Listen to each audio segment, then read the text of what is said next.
কি হবে? এবার কি করব? ঘরে আজকের খাওয়ার মতো যার অবস্থা নেই, সে এত টাকা কোথায় পাবে?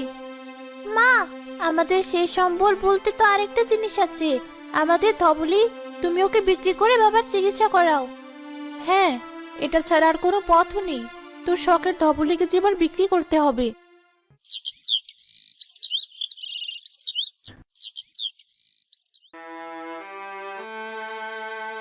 সবুজ কিছুটা সুস্থ হলেও তার শরীরের এক পাশ পড়ে গিয়ে প্যারালাইজড হয়ে গিয়েছিল।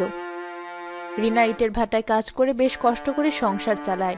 পাশাপাশি তার বাড়ির সাথে এক টুকরো জমিতে কিছু গমও লাগিয়েছিল সে।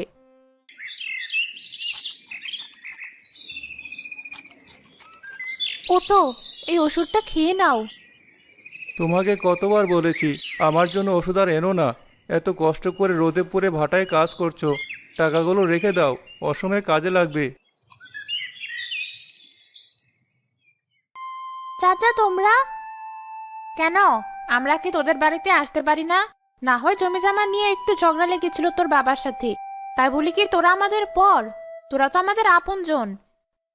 না, তোমরা তো আমাদের বাড়িতে আসো না। বাবা এতদিন বিছানায় পড়ে থাকলো, একদিনও আসেনি, তাই জিজ্ঞাসা করলাম। হ্যাঁ, আসেনি, তখন রাগ ছিল তাই।